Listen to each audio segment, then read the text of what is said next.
76% of Americans live paycheck to paycheck. Is that you?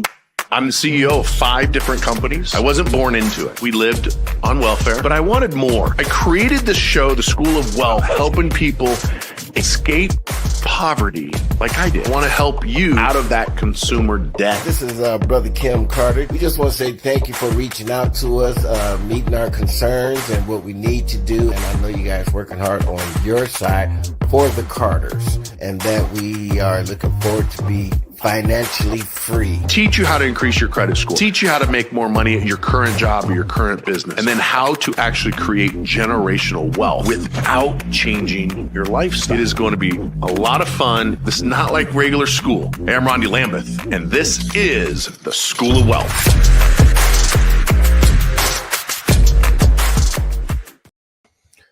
Hello, my friends. Good to be here. I'm back in Idaho. Spent the last 2 weeks. Oh, I got a little cut on my arm. Spent the last 2 weeks in Mexico. Technically, I spent 10 days to be accurate. 5 days in Cabo San Lucas on a business trip. And then another 5 days in La Paz on another business trip. 2 sets of different groups. So got lots of sun. Got lots of relaxation. You guys ever come back from vacation and think, man, I need a vacation from my vacation? First world problems, right? All right, so tonight we're going to talk about increasing credit scores. So we have here at Fortress University, we have 3 M's, the 3M program, or M3, and that is maximizing your credit scores, whether it's personal or business. Maximize your credit scores. Minimize your debt and taxes, and then multiply your income and assets. And that's really the foundation of creating a fortress around your finances and generational wealth is the M3. Maximize your credit, minimize your debt and taxes, multiply your income and assets. And tonight we're talking about maximizing credit. You can ask me anything you want. If you're tuning in from Instagram, Facebook, LinkedIn, we're live on YouTube as well. You can post in your questions. I'll do my best to get to all of them. And you don't need to wait your turn. Just start typing in your questions because I'm going to get to them as fast as I can. That also helps me if we get a little delay. Not delay. There is a delay because we're broadcasting live everywhere else. But if I don't have a lot of questions, I don't want to just sit here and flap my lips, if you know what I mean. I'm looking on my phone to see, we're using a new technology today. Hopefully, Chastity, you can monitor the Instagram questions because I don't see anything there. So let's get started. Everybody saying hi. Hello. We got Melvin, Willie, Heather, and Piece by Piece. Piece by Piece. Awesome. All right, guys. So what's the first thing you need to do to maximize your credit score? You know, I saw one of these. I'm going to do air quotes here in case you guys are just listening. Air quotes. Social media influencer. I saw an Instagram influencer. It was either this morning or yesterday. And she said, the fastest way to increase your credit score is to manage your late payments. Well, young lady, that is not accurate. That is not true. It's not even close to being accurate. In fact,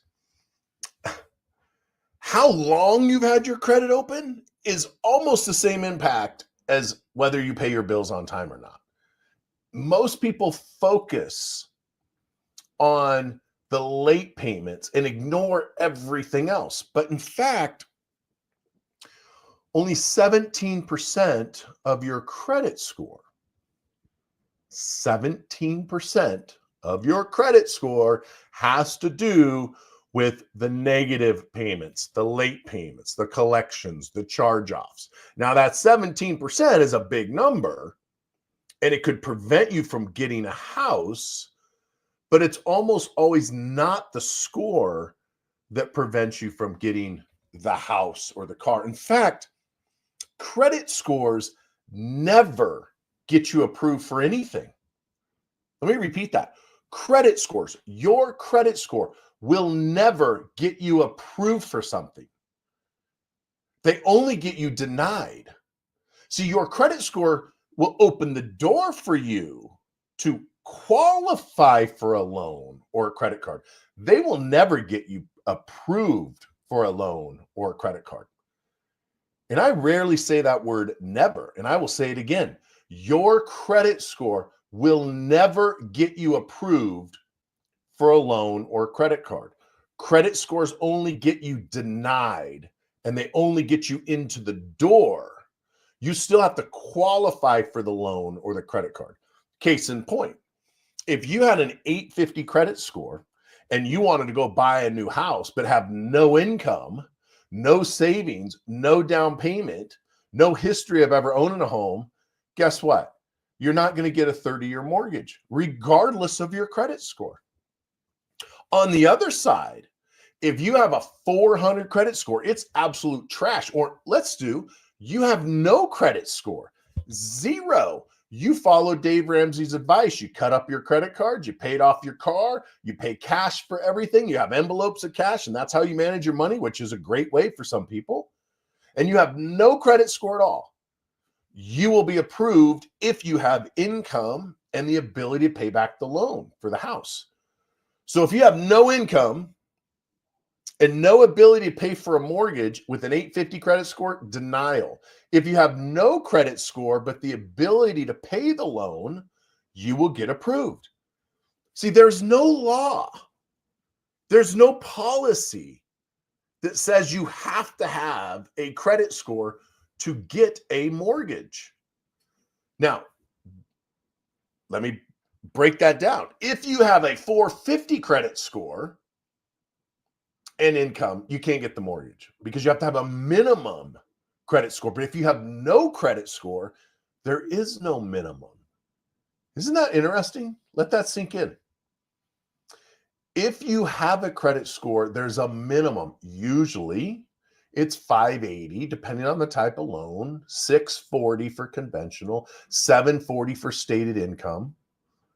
See, there's a minimum if you have a score, but if you have no score, there's no minimum. So your credit score will never get you approved for anything. It just gets you in the door, and then you have to qualify for it.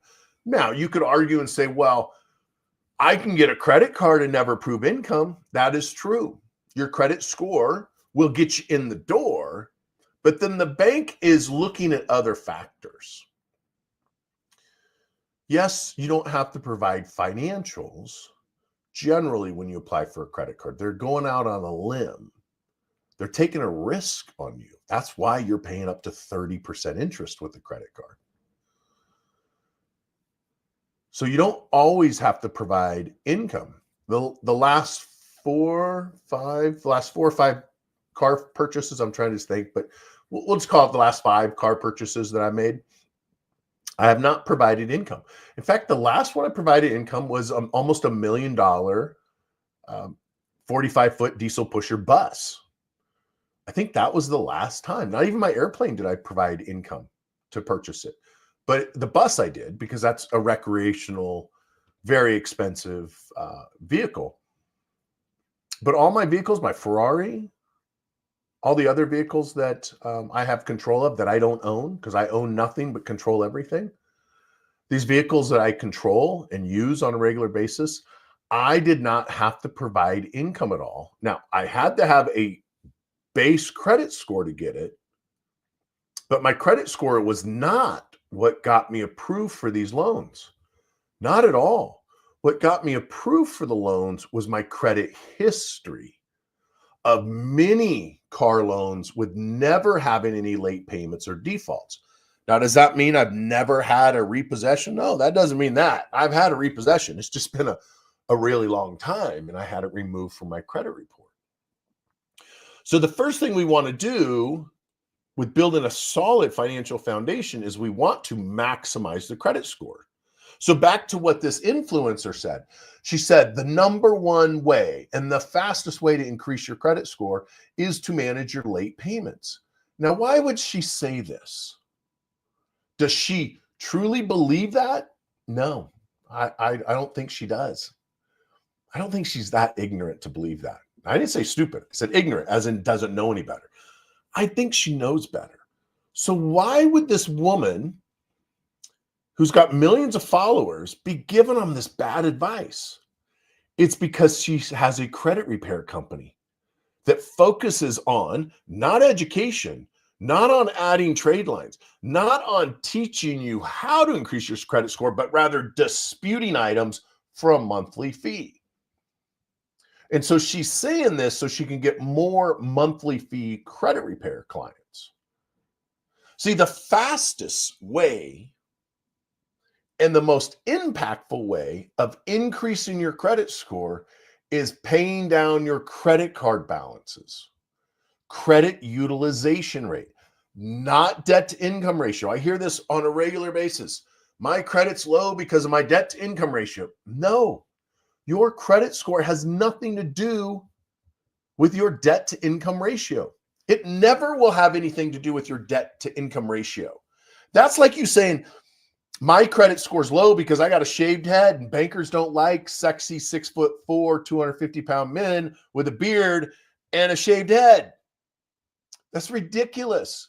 FICO doesn't care if I have a beard. FICO doesn't care if I have a shaved head. FICO doesn't care how tall I am, how short I am, how skinny or fat I am. They don't care that I like women. They don't care. Just like FICO doesn't care how much money you make. It's not part of the formula. Whether you're Christian or Muslim or Hindu, they don't care. They care about these 5 things. How much money you owe on credit cards. They do care about that. In fact, it's 35% of your credit score. 35% of your credit score has to do with how much you owe on a credit card, where late payments is only 17%. So what's more, 35% Miss Influencer or 17%? Obviously, the 35% is more. So if you want to increase your credit score, the fastest, most effective way to do it is pay off all of your credit cards. Now, I know that sounds a lot easier than it is, but that's the number one way to do it. Now, the second most beneficial way to increase your credit score is to manage your late payments, because that's 17% after all. Everything else, I'm sorry. No, the second way,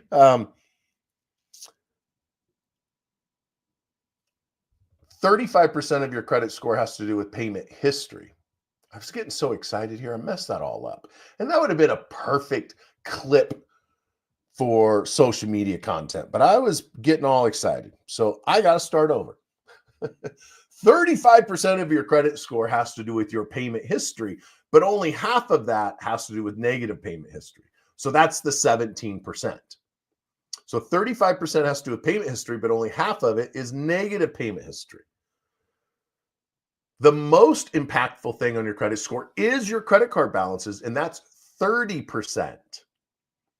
Which, what is more, 30% or 17%? Obviously 30%. So if the fastest way to increase your credit score, the most effective way to increase your credit score is to pay off your credit cards, because that's 30% of your credit score. Your negative payment history, 17%. Now, below that is your length of credit history, which is 15% of your score. 15%. Well, negative payment history, 17%. Credit cards balances are 30%. And length is 15%. What could you do to fix your utilization rate and increase your length of history? And the other part, 10%, has to do with the types of credit you have. So we got 30% for credit cards, 15% for length, another 10% for types. What if we add that up? 10, 15, that's 25. 55% of your score could be impacted if you do one thing: manage your credit cards properly. What could you do to make FICO happy? Add authorized users to your file. Have your friends, your family, your coworkers, employees, employers add you to one of their credit cards as an authorized user. And now you're hitting 3 of the 5 things. That can have a drastic impact on your credit score. The problem is some people don't have friends. They don't have family members that could help them out with their credit. And I really don't believe that. I don't believe it's you don't have any friends, and I don't believe that it's you don't know anybody that has good credit. I believe it is your pride is in the way and you don't want to ask for help. In fact, I was talking to a client earlier this week, and this is now like the 3rd time she's asked me, how do I increase my credit score? I'm like, well, we deleted everything from your credit, and the only thing that's on there is maxed out credit cards that are brand new. And I told her now 3 or 4 times, the only thing you can do is buy trade lines, which we have up to 5,000 trade lines. I have a lot of credit cards, but she doesn't want to spend any money on that. And I don't blame her. I said, or you could ask your family. And she has a very wealthy family, very, very wealthy family. And she's like, I don't want to ask them. What else can I do? I'm like, that's it. So her pride is getting in the way. So if you want to really increase your credit score very quickly, it's pay down your credit cards. If you can't, then you have to swallow your pride and find somebody to add you to their credit card as an authorized user. Now, inside of Fortress University in the app, there's a whole course in there talking about authorized users, what to say to people, how to ask them, how to explain it. So that way they don't worry that you're going to damage their credit, because that's their biggest concern. Your friends and family, they want to help you out. Your coworkers would love to help you. But they're worried that your bad credit's going to affect them. It doesn't work like that. Think about it like this. If I flew to Heather Havenwood is on here. She lives in Tampa. If I flew to Tampa and I wanted to go to dinner with Heather, she's going to pick Amanda and I up at the airport, which I'm sure Heather would happily come pick me up at the airport if we're going to go to some fancy steakhouse, because that's what I like at steakhouses. And we're going to go to dinner. Heather would pick me up in her car. Do I have to worry about whether she has insurance or not? I mean, yeah, it's probably a concern, but I'm not going to say, Heather, let me see your insurance card. Let me see your proof of registration. Let me check the air pressure in your tires. No. Do I ever do that with the Uber drivers? No, I just get in the car, right? When I came home from Mexico, I called Uber, I got in the car, and I went home. I didn't ask him anything. So when you get in that car of someone else, that's like the authorized user. See, you get in the car, my driving record does not affect Heather's insurance. Heather's driving record doesn't affect my car insurance back in Idaho. When I get in that Uber, my driving record doesn't affect his insurance. Whether he maintains the car, like if the engine broke down, I'm not responsible for it. Now, if it broke down the side of the road, it would suck because I'd have to wait for a new Uber. So it's the same thing with you when you get an authorized user. Your bad credit doesn't go to them, but their good credit shows up on your credit report. Their credit history shows up on your credit report as your history. I just finished my weekly tax session with my tax coach, and there was a gentleman on there, and he had publicly thanked me for teaching him this. And he put his children on his credit card. Children, as in like 19, 21, 22. They had no credit scores. 30 days ago, he did this. They're now in the high 700s. In fact, I think he said it was 785. From nothing to 785 by simply putting them on his credit card as an authorized user, because now they have properly managed credit cards with low balances, length of credit history, the right amount of credit history, etc. So the fastest way to increase your credit score is to manage your credit cards. And then I want to show you something inside of Credit Mojo. Oh, I'm going to have to log back in because I waited too long. So let me get, sorry guys. I wanted to show you this. It was really important. And I flapped my lips too long to where I missed the chance to get this email. It logged me out for security reasons of Credit Mojo. You'll see what I'm doing here in a second. I'm going to hit never save. Okay, now I'm there. So let's bring in this screen here. Share screen. This one here. So this is a credit report. You can see they have a 558 credit score. Remember what this means, guys. This means there's a 55.8% chance he will pay his bills on time over the next 2 years. Make sure I'm sharing that with you. Yep, I am. Okay. That's all this is. 558, that's 55.8. So if you had a 740 credit score, 74%. Score builder, 90 points is what he's losing right now. 90 points due to negative payment history. 137 points that he's losing right now due to credit card balances, which goes all the way up to 168. So he's not completely maxed out. Otherwise, this would say 168. So if we remove all of the late payments and he pays off his credit cards, he would be a 785 or 78% likelihood of paying his bills on time. But if we only remove the negative payment history and he does not do anything with his credit card balances, when we're done, his credit score is still going to be a 648, which is not good. I mean, it's not horrible, but it's a 648. If you need a 740 or a 78 or a 680 or even a 650 credit score, he's not going to get it because it's not as important as the credit cards. So what can he do? Let me show you. If you click right here to score boost, this is the simulator.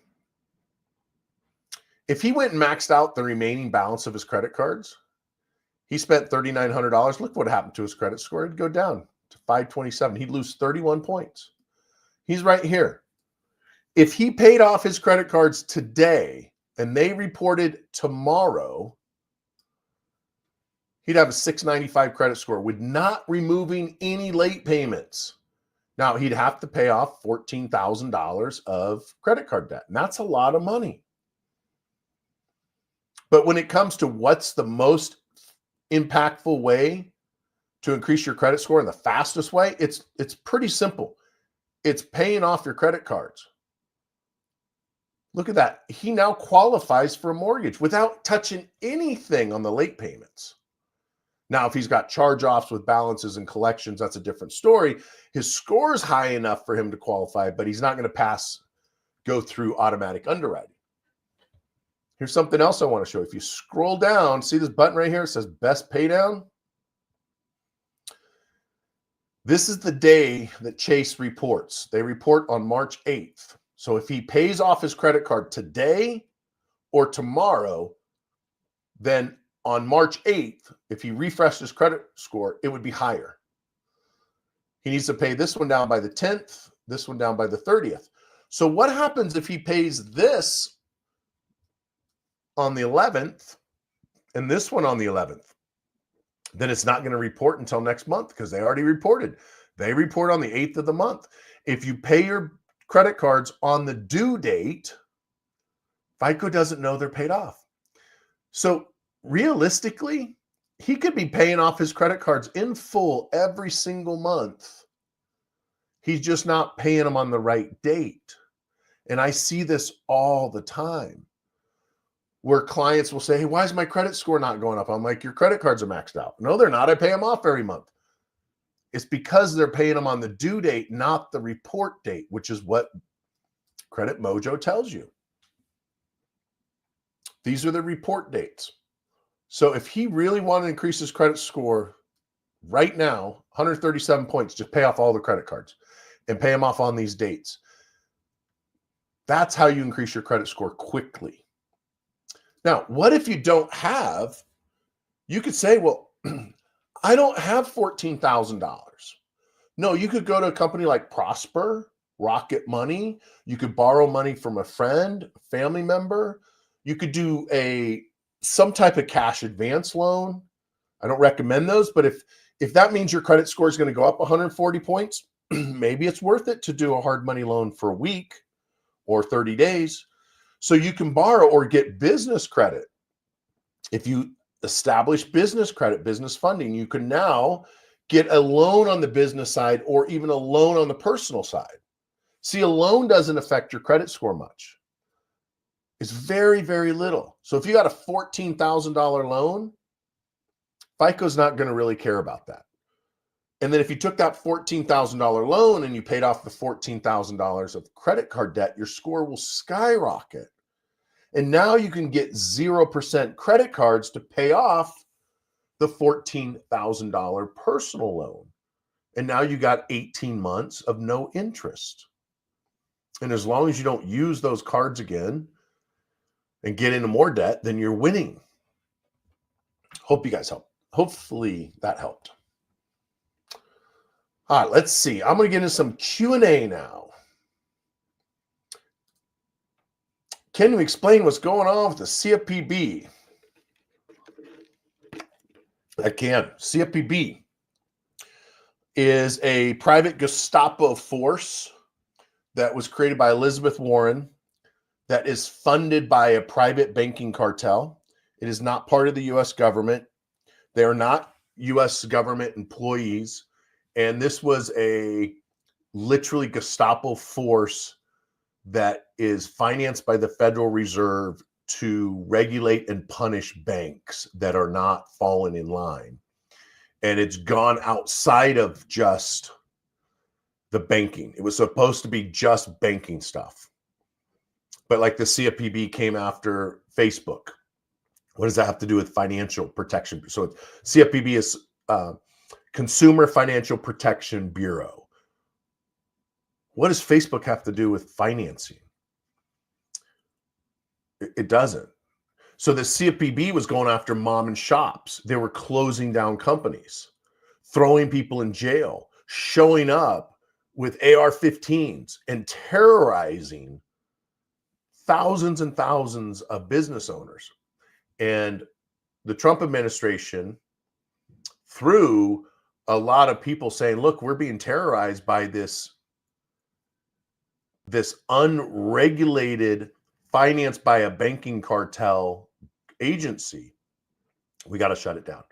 Now, does it affect the credit repair industry? It actually does in a big way. It affects it in a very positive way because they were coming after every single credit repair company out there. They were trying to shut them all down because they don't want you to be able to have a second chance. The CFPB was trying to shut down every single credit repair company. The first one they went after was the largest one, Lexington. They fined them $3.4 billion. They tried to bankrupt them.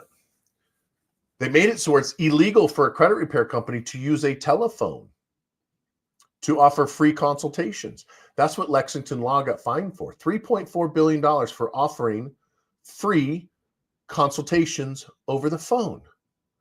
This is how bad they are. Now, could we use them to increase the likelihood of getting something deleted? Yes. And that's where these people are focusing on. Are the people that are talking about it, the credit repair people are talking about it so much, is because they were using the CFPB to bully the banks because they were scaring. They were going on and filing complaints against a collection company or a bank, and the bank would be just like, go away. Yes, you owe me money, but I don't want to deal with the CFPB. And they were also the biggest strategy they were using was for inquiries. And quite frankly, they were just committing fraud. They were filing CFPB identity theft reports saying that I never applied for that American Express credit card because they got denied. So then they lie and say, I never applied for this. And then the CFPB would get in touch with American Express. American Express would be like, just delete it. So is it going to impact us in the long term? Yeah, it's going to make things a lot better. Is it going to hurt us? I don't think so. Maybe it slows down a little bit of deletions, but to be frank with you, We did not use the CFPB much at all. It was only in cases where there truly was a violation and we thought we could use them to get them over the finish line to delete something. So thanks for asking that question. Great one.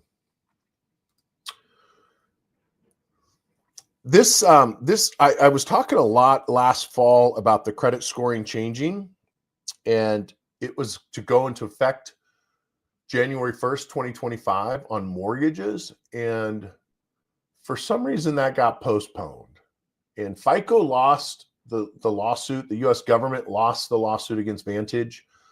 I think I truly believe it's based on what I was told by FICO and how this algorithm was going to work.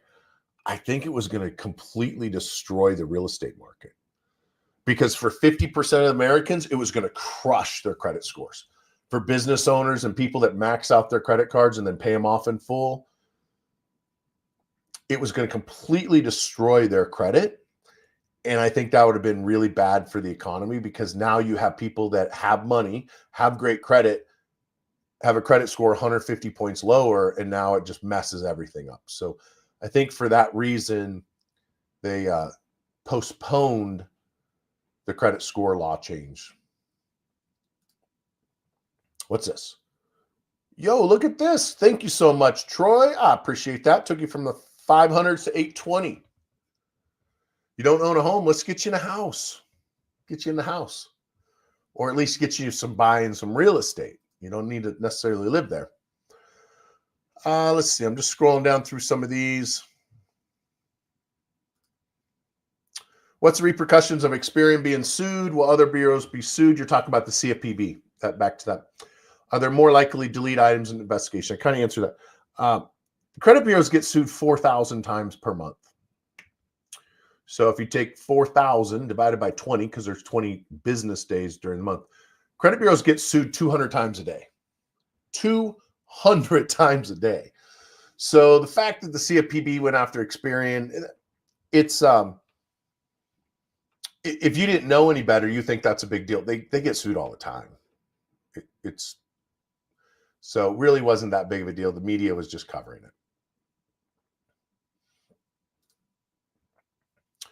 Can a company or trust buy a property on behalf of its benefactor without the individual having a standard income and decent credit history? So in order for a company or a trust to buy something, get a loan, they have to qualify for the loan. They have to show that they can pay it back. So if you had a trust, and let's say you have $100 million in your trust, and you want to go buy $1 million beach house or condo, and there's $100 million in the trust, and you can get access to that and make the payment, then sure, they can go buy it. But if you have a trust or an LLC, you just created it out of thin air, there's no asset, there's no revenue, there's no cash, then no. I mean, I see this all the time on social. I saw it again today, and it takes a lot of discipline to not respond to some of these people. And it was, here's the way to get wealthy. Open an LLC, get a bank loan for $300,000, go buy single family residence and short-term rentals with the LLC, and then retire. It's like, banks don't just throw money at LLCs because it says LLC behind the name. You can't just get a loan because you have an LLC. You have to have revenue. You have to have collateral. You have to have assets. You have to have cash flow. You have to have tax returns.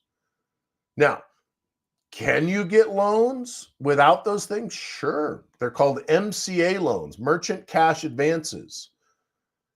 And basically, you send them your bank statements, and then they give you a loan based on how much money is being deposited in your bank statements. And then you're paying up to 1,000% interest. Yeah, 1,000%. These are payday loans for business owners. I'm not going to say 99%, but I'm going to say this. The majority of the social media influencers, and I have a couple friends that are doing this, and I told them, like, these are bad companies. And they're like, well, they're good companies. They're doing 9 figures a year in business. I'm like, that doesn't mean they're a good company. So the majority of the influencers out there that say, I can help you get business credit, and they're using companies like Cardiff.co. If you go to Cardiff.co and you put in your cell phone number, they're going to sell that to thousands of solicitors, thousands of people.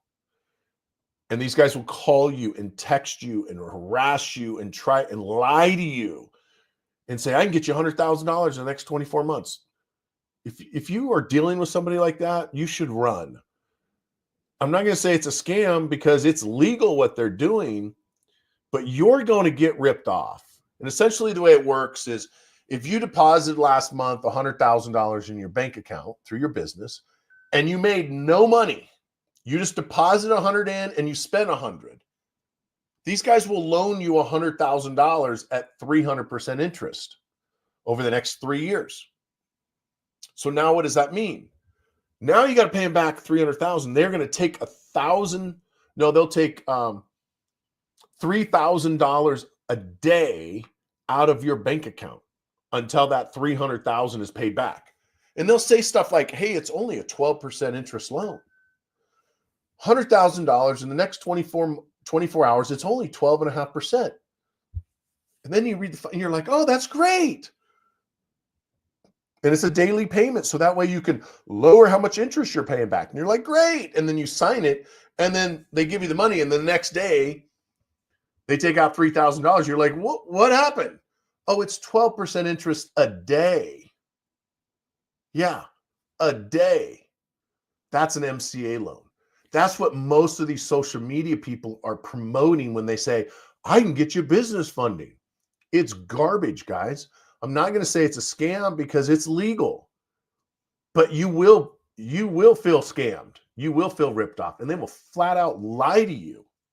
Oh, it's only 12% per day. Ha ha ha. I'm getting a $30,000 commission on you, sucker. Bad. Let's see here. Can you provide more information on what services your debt settlement and legal department provide? Would you advise debt settlement or BK? So we actually don't do debt settlement. We do debt restructuring. Why does that matter? Because there's a big difference between debt settlement and restructuring the debt that we do it. We restructure the debt by using UCC law, which is Uniform Commercial Code. It's the most powerful law in the world. It controls everything regarding contracts and money, including how our money works. The Federal Reserve note, also known as a dollar, which is actually debt, that's controlled through UCC. So what debt settlement does is they say, stop making the payments. And then in 90 days to 6 months, we'll reach out to the credit card company and we'll offer them a lump of cash. And then hopefully they'll accept it before they sue you. That's debt settlement. And you'll end up paying 70% of what you owe. So you owe $10,000 to American Express. Right before you get sued, they're saying, hey, we'll give you $7,000 over the next 3 years. And so you save $3,000. Except for you got to pay the debt settlement company 20 to 40%. So when you're all said and done, what happens with most debt settlement companies is you actually don't save any principal. They just waive all of the interest.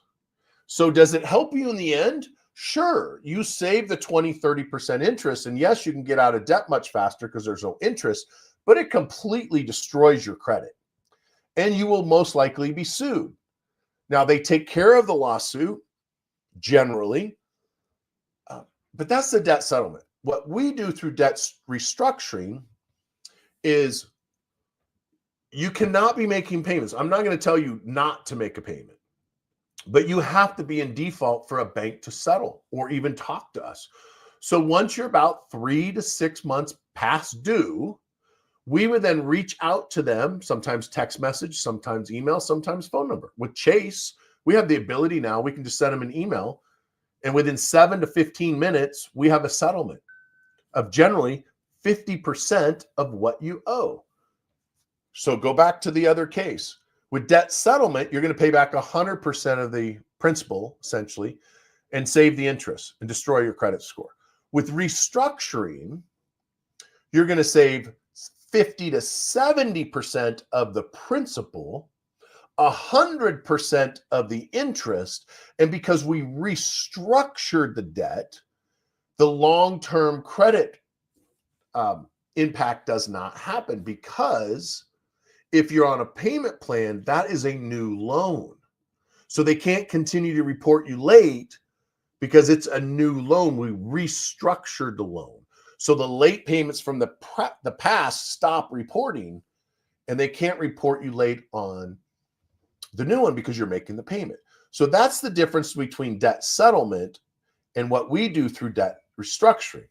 Now, would I advise bankruptcy? It depends. I used to advise bankruptcy all the time because I worked for the largest bankruptcy firm in California. When you ask a carpenter what to do, he takes out a hammer and he hits the nail, right? You ask a surgeon, do I need surgery? Sure, surgeons cut. Bankruptcy attorneys file bankruptcy. Now that I understand Uniform Commercial Code, now that I understand how to protect assets, now that I understand how to do legacy preservation, which protects your assets for generations and reduce your taxes. Now that I understand all of that, I haven't recommended someone file bankruptcy in a very long time. I can't remember the last time I said, I think you should do bankruptcy. Because if you can restructure that debt and not lose your assets and not destroy your credit and save thousands of dollars, why would you ever file bankruptcy? Unless you simply just don't want to deal with anything. And I think the only time I would recommend bankruptcy is you have a health issue, or you're going to have a health issue from a mental issue because of the stress, and you just can't deal with it. But as far as filing bankruptcy over debt restructuring just to save a little bit of money, I don't think it's worth it, because that bankruptcy is going to be there your entire life. I was denied, I don't think it was last year, I think it was a year before that. I was denied $1 million line of credit from KeyBank that I was approved. I was approved for it. Everything was great. I opened the bank accounts. I was getting ready to get funding. And then I got a text message from KeyBank, pretty low, right? Couldn't even call me the private banker. Just sent me a text. Sorry, we can't do it. I don't know why. So I finally got on the phone and found out in 1998. Yeah, 1998. No, 1995. In 1995, when I was a 23-year-old man with 3 kids and going to college and working full-time at Waste Management as a garbage man, I filed bankruptcy over like 30, 40 grand, which was all the money I was making. It was basically 100% of what I made as a garbage man. Why did I file? Because I was a dumb kid. I had just got credit. I had great credit. I was buying motorcycles and cars and furniture. I mean, I went crazy, just like a lot of you probably have. I didn't know anything about money when I was 23 years old. They're just like, you're approved for everything. So for like 3 months, I got everything I wanted. I remember buying a Kawasaki Ninja with my American Express card that I just got like the week before. It was ridiculous. And so I ended up filing bankruptcy when I was 23 years old. And fast forward almost 30 years, I get denied a line of credit because apparently KeyBank, I got a credit card with them when I was 23 years old, almost 30 years ago now. Now, is it on my credit report? No, it's not on my credit report, but it's in the banking records. So just avoid bankruptcy at all costs. How do celebrities and athletes get millions in credit limits? Can regular people do the same? Regular people can do the same. So the way that the celebrities and the athletes get millions of dollars is the banks will loan them money on the ability to pay. Again, I work with a lot of athletes. And they will have millions of dollars in credit cards and loans, and they'll have 450 credit score, a 500 credit score. And they'll come to me and they're like, hey man, will you fix my credit? And I pull up their credit report and they got millions of dollars in lines, but they can't get a mortgage because they got a 550 credit score because of some old collections, baby mama issues, college issues, etc. And so we'll clean up their credit report, because your credit score doesn't get you approved. It only denies you or gets you in the door. So the way they're able to get these loans is they sign personal guarantees, and the banks know maybe the guy's got a $30 million contract, and I'm not a sports guy, so I don't know how this stuff. Let's say he's got a $10 million signing bonus and a $30 million contract over the next 3 years, but he's got horrible credit and no assets. Yeah, the bank's going to loan him money because they're going to file liens against him and they're going to get paid. Banks loan money to people, they're going to get paid. Now, could you do that? Yes, you could do it through your ability to pay him back, primarily through your assets, with your real estate, your businesses, your cars, etc.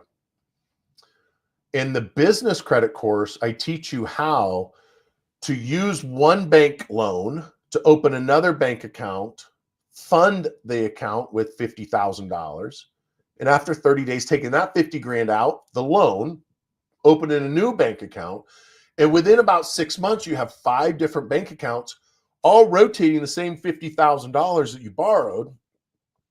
And now after 6 months, you can go out and get $500,000 in funding through other banks by just recycling that.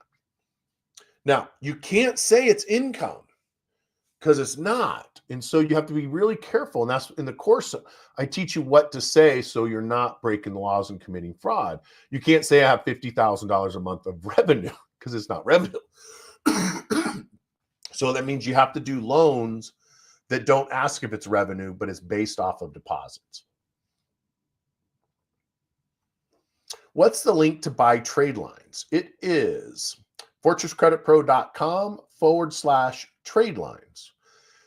There you have access to up to 5,000 different credit cards and trade lines. You determine how old you want it to be, what type of credit limits you want it to be, what type of credit. So I recommend that if you already have a Visa card, that you get American Express to Discover a MasterCard. You shouldn't just have all Visa or all MasterCard or all American Express. FICO wants to see a mixture. They want to see a Visa, a MasterCard, American Express, and a Discover. They want to see a mixture on your credit. So we choose which one of those we want. And again, back to the, people that have large lines of credit or a large amount of debt, you need to get the large credit lines so it offsets the debt you have. Or if you're stuck in that $500 to $1,000 credit limit because you got those credit cards when you had bad credit. See, when you have bad credit and you get a credit card, you're not going to get a great credit limit. You might get $500 or $1,000, and you'll be stuck in that credit loop. So how do you get out of it? You get a trade line to show up with a $35,000 credit limit. And once that trade line shows up, that authorized user account from someone else's, when it shows up on your credit report is a $35,000. Now you can go apply for a new credit card. And now you're going to get a much higher credit limit because you have a $35,000 credit card. If all you have is $500 credit cards, that's all you're ever going to get.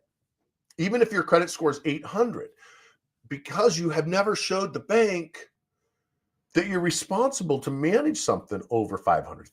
Think about it like this. I haven't got to drive my Ferrari now for a couple months because I live in Idaho and the road's been crappy and snow and ice and gravel. But it rained all last week and it's supposed to rain all this week. I can't wait for the rain to stop. Why? Because one, I like it right now because it's washing all the garbage off the road. But in 2 weeks from now, when the sun comes out and the rain's gone, it's washed away all that gravel and garbage off the road, I'm going to start driving my Ferrari. Now, my nephew asks me all the time, can I drive your Ferrari? I'm like, no, I'm a good driver. I'm like, I've seen how you drive, and no, I don't trust him with the experience of driving that. If you had a 16-year-old son, would you just give them the keys to a hot rod or a sports car? No. Their first car you buy them, if you buy it for them, is a beater, because you know they're going to wreck it. And it's the same thing with credit. The bank doesn't want to be the first one to give you a $25,000 credit card when all you've ever had is $500 credit cards, because they're afraid you're going to wreck it. So by adding the trade line, that can benefit you so you can get higher credit limits.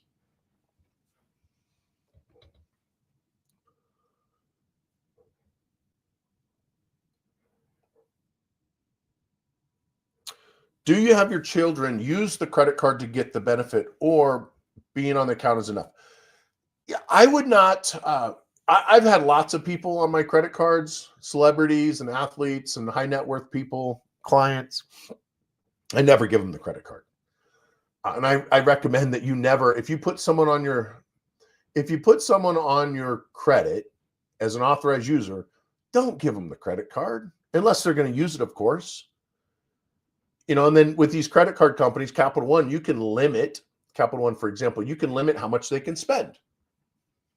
So I'll give you an example. Vanessa, who runs the processing, the customer service team for me, she has one of the company credit cards, and she can only buy office supplies, and she can pay for postage. If Vanessa went to the gas station and tried using the company credit card to buy gas, it would not work. If she went shopping, Vanessa would never do any of this stuff. I'm using this as an example. If she went shopping with her daughters and tried using it, it would not work. The cool thing with credit cards now is you can set limits to where they use it, and you can set limits to how much they can spend, total or per day. So with your children, if you add your children to your credit cards, you can set those limits. But if you're just going to add friends and family and coworkers to help them out, you never give them the credit card. In fact, when you ask someone, if you're going to ask them, hey, could you help me out? I'm trying to build my credit.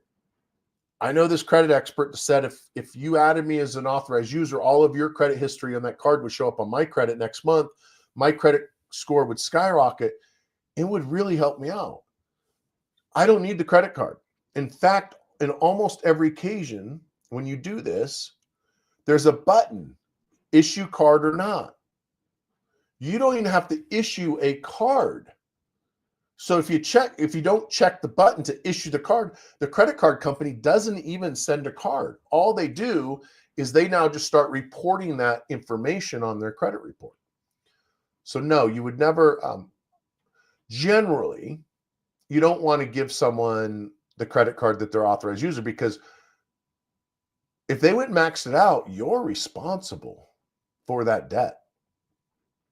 All of it. So that's the problem. Don't give it to them unless you plan on paying it. That's why, like with your kids or employees, you're responsible for it and you would pay it. But if it's a friend, family member, friend, or whatever, I wouldn't give them the card. I saw a video saying you can call your credit card company, demand they remove late payments. Does that actually work? No. You can call and demand them to do anything. They're not going to do it because it violates the law. See, the Fair Credit Report Act of 1970, Fair Credit Reporting Act of 1970, says that the information reported on the credit report has to be accurate, has to be timely, has to be verifiable. And this is how we get items removed, is they're not accurate, they're not timely, and it's not verifiable. But it has to be accurate.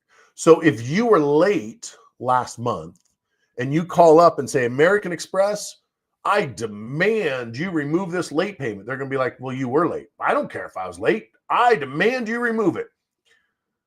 They're not going to remove it because the law says they have to report it accurately. So if they removed it and reported it as you paid, that's not accurate. It's not accurate at all. Well, then how do we get things removed? We get things removed because we find something else that's inaccurate and we threaten to sue if they don't correct it. Or we send nice letters to them. They say something like, hey, I know I was late last month. I really like spending $10,000 a month with American Express because you guys make 2% off everything I buy. And I know you're making billions of dollars from people just like me, and I'd like to continue using the card. Could you do me a favor and just not report any data last month? I'm not asking you to remove the late payment. I'm simply asking you not to report. See, there's nothing in the Fair Credit Report Act. There's nothing anywhere that says a bank has to report anything. It only says if you report, it has to be accurate. But nowhere does it say they have to report. So how do you fix that? You say, can you just not report last month? And that's why when you look at certain credit reports, you'll see ND, no data. Instead of saying paid as agreed or okay or 30, 60, 90, it'll say ND, no data.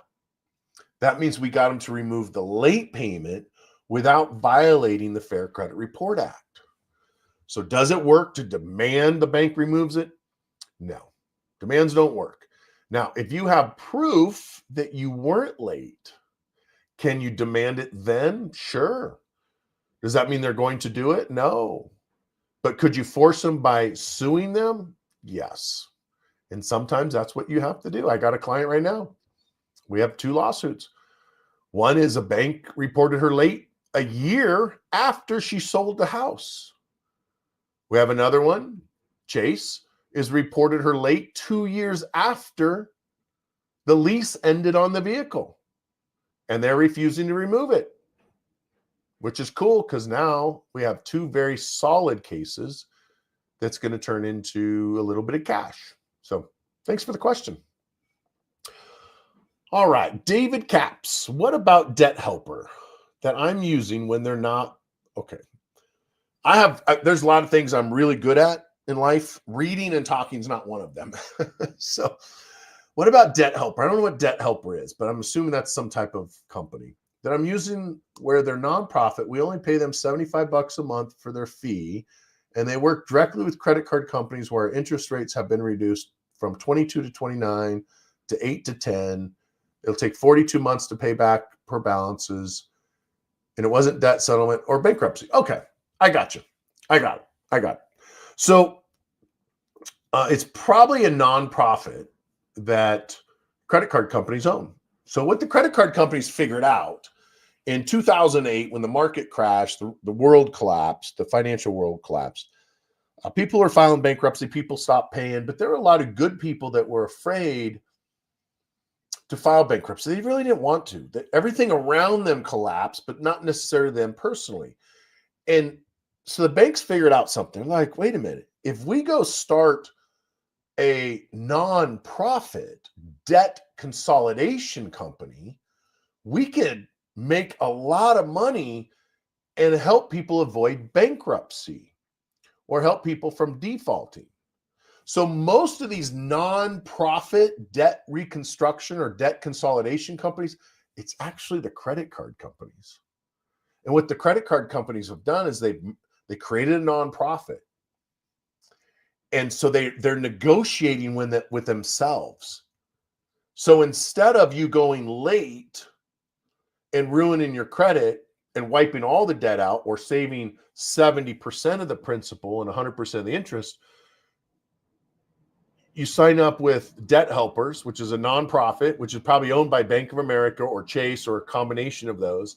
And now they're dropping the interest rate down to 10%. They're still getting all their principal and they're getting interest. That's how most of the nonprofit debt consolidation companies work. I'm not saying it's good or bad. It's just you should know it's really just the bank you're negotiating with. And look, if you can negotiate it, I don't know about the $75 a month. I mean, after they negotiate it, why do you have to keep paying $75 a month? It should be done, and maybe that is. So that's how those companies work. Did you hear that DOJ took back all the federal employee credit cards, but then the Supreme Court ruled that they have to give the federal employees card? I didn't hear about taking any credit cards back. I know that the Supreme Court ruled that DOJ could not cancel the $20 billion. But if you actually read into it, what they said was the people that have already done the work, you can't reverse that. You have to pay them.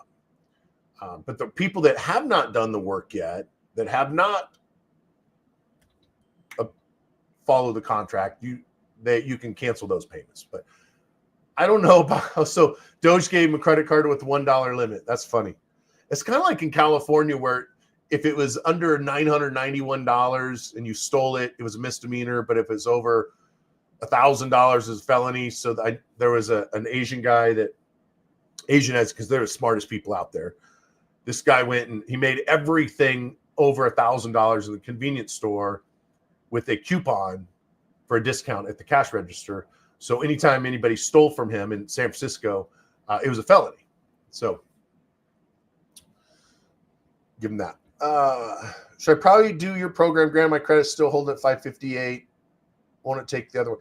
If you're at a 558, that tells me that most likely you have late payments already on there because your credit score rarely gets below 600 from maxed out credit cards. The only time it does if you have maxed out credit cards and no history. It's brand new credit. But if you're in the 500s, you probably have late payments. So you could definitely, potentially, I can't say definitely do anything because it's like a doctor saying, I guarantee I can cure cancer. Well, you can't guarantee it. I can guarantee you'll never pay through our pay per delete program if we don't delete anything, because that's how we charge is per item. It's $150 per account that we get removed. If we don't remove it, you don't pay a monthly fee on that. So TikTok, should I buy a house now or wait for interest rates to drop? I would, if you want to buy a house, I would not wait for interest rates to drop, because if you would have said that back in the 70s, you would have still be waiting for interest rates to drop. The fact that our interest rates were as low as they were, that's not normal. It's probably first house I ever bought, interest rate in 1989, or maybe it was 1990, was 15%, 15.5% interest. 15.5% interest.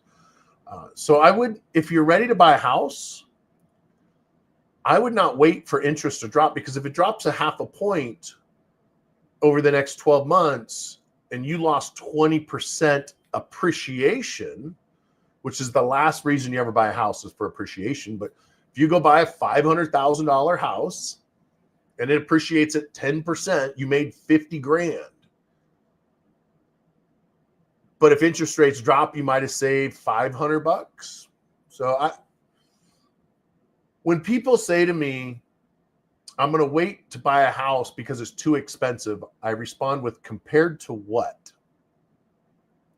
Because if you compare the cost of housing to oil, to gas, to energy, to clothing, to gold, to vehicles, real estate has not gone up that much. Now, it seems like it has because the wages haven't gone up much either. But if you compare it to everything else, it really hasn't gone up that much. So I would rather see someone buy a house now and then refinance it in a year from now when the rates come down, or 2 years from now, or 3 years from now. Or you can do this. Let's say you're going to buy a $500,000 house. Instead of asking for a discount on the house, let's say you say, hey, I'll give you $475, saving yourself $25,000, which might save you $30, $40 a month on your payment. Instead of asking for a $25,000 reduction on the principal, ask the seller to buy down your interest rate. So the seller now pays the bank 25 grand up front for interest, buying it down. So you can go from a 6.5% interest rate to, say, a 5 3/4 interest rate, saving you thousands and thousands of dollars. I should probably do a little teaching on that with some graphs and charts. So Chastity, take a note. I think that'll be a good one. Lambo's here. Good to see you, man. Hope you're doing well. What else we got, Chastity? Oh, here we go. Should I freeze my credit reports to protect against identity theft, or does it help my credit? up or hurt my credit. Yes, I recommend you freeze your account immediately. Every single one of you right now, freeze your credit. Go to annualcreditreport.com/freeze and freeze it now. Everybody should have a frozen credit report at all times. The only exception to that is if you haven't signed up for Credit Mojo yet to sign up for credit repair, you got to wait until we get access to Credit Mojo, then freeze it. The beautiful thing about freezing and unfreezing your credit is when you freeze it, it's invisible to any thief or any potential creditor. Your current creditors can still pull your credit report, like your credit card companies. They pull your credit every month. I don't know if you guys know that, but your credit card companies will pull your credit every single month. If you freeze your credit, they can still pull it because they already have a relationship with the monitoring service. But I would recommend that everybody have their account frozen at all times. It's one of the easiest ways to protect yourself and prevent identity theft. TikTok, cool. With the economy getting worse, is it smarter to use credit for everyday expenses and save cash? I think that it is smarter to use credit to pay for everything, leave your cash in a high interest yielding bank account, and then at the end of the month, pay off your credit card so you're not paying interest. So I'm of the personal belief to not pay with cash, not pay with debit card, not pay with check. Use your credit card to pay for everything, get the points, the benefits, the protection. When I was in Cabo San Lucas 2 weeks ago, there was a wedding party there. We stayed at the Hard Rock, and this wedding, a whole bunch of people flew down, and the airlines lost the bride and the groom's luggage, along with the rest of the wedding party. All of the luggage, completely lost, not delayed, lost. And they were in the pool drinking heavily. And I said to one, and one was actually a travel agent. I said, hey, how'd you guys pay for your airline tickets? Did you pay with a debit card, or did you pay with a Visa Signature card or American Express Platinum? And all of them paid with a Signature card or American Express Platinum. I said, great news, guys. Your credit card will pay you up to $3,000 per bag that was lost by the airline. And the travel agent, in her very buzzed, because they've been drinking all day, says, no, the airline will only pay a couple $100. I said, I didn't say anything about the airline paying. I said your credit card. She's like, wait a minute, tell me that again. I said, if you pay with a credit card, Signature for Visa, Platinums for American Express, there's extra insurance built into the credit card. Nothing to do with the airlines. Also, if you buy a phone with one of those cards and you lose the phone, you break the phone, it gets stolen, it stops working, you can get a new phone at no cost. This watch. The other one I bought stopped working right after the warranty expired, the 1-year warranty. I simply went to American Express, filed a claim. They gave me a new watch, no deposit. So I don't recommend that you use debit cards or cash or checks. Always use credit cards because there's a lot of benefits built into the credit card that, quite frankly, a lot of people don't know about. So use your credit card and then pay it off in full at the end of the month. If we still owe credit card debt on closed credit card accounts, is debt settlement usually a part of credit repair? Debt settlement can be a part of it if you owe money on a closed credit card and you've missed payments, and so you've already been reported 90 days late, I would highly recommend doing debt restructuring because the damage is already done. Now, if you owe money on credit cards and you've never missed any payments, and the reason you're in credit repair is because of an old collection or something, then I don't know that it's worth making your credit worse, because the only way you can do debt settlement or debt restructuring is you generally have to get at least 90 days past due, potentially 6 months past due. And when you hit that 90-day mark, that's going to impact your credit score for 4 years if left alone. The other thing is, if you do debt restructuring with us and you're on a payment plan I cannot do anything about the late payments on that account until that account's been paid off. So if you do debt settlement and then you go on a 12-month payment plan, I can't dispute that account for 12 months. I mean, I can. It's just not going to do anything. It's just a waste of time. So that's why I say if you're going to go into debt restructuring, plan on having bad credit for at least 12 to 24 months, unless you have a bunch of cash that you can then do lump sum payment settlements on. And if you do, that's awesome because you're going to pay a lot less as well. So thanks for the question. If I switch my debt to 0% interest, will it help my score or will it hurt my score or help it? If you switch all of your credit card, if you pay off all of your credit cards, you will see a dramatic increase to your credit score. Whether you paid it off with a 0% loan or whether you did a balance transfer. When you pay off credit cards, you will see up to 168-point boost from just paying off the credit cards. 168 points minimum by paying off the credit cards. So paying off credit cards will never hurt your credit score. Will only help your credit score. And it's the most impactful thing on your credit is how much money you owe to credit cards. Tina was amazing. Tina is amazing. Yes, she is. She is absolutely incredible. And I'm glad to have her in my life. All right. I will see you guys next Thursday. If you need any help with your credit, if you're watching this, go to fortresscreditpro.com. You can enroll there directly. You can schedule a consultation. Again, it is pay per delete. There is a small setup fee to get started. After that, it's $150 per account that we get removed. If we don't get anything removed after 6 months, we refund the full setup fee if you paid that when you got started.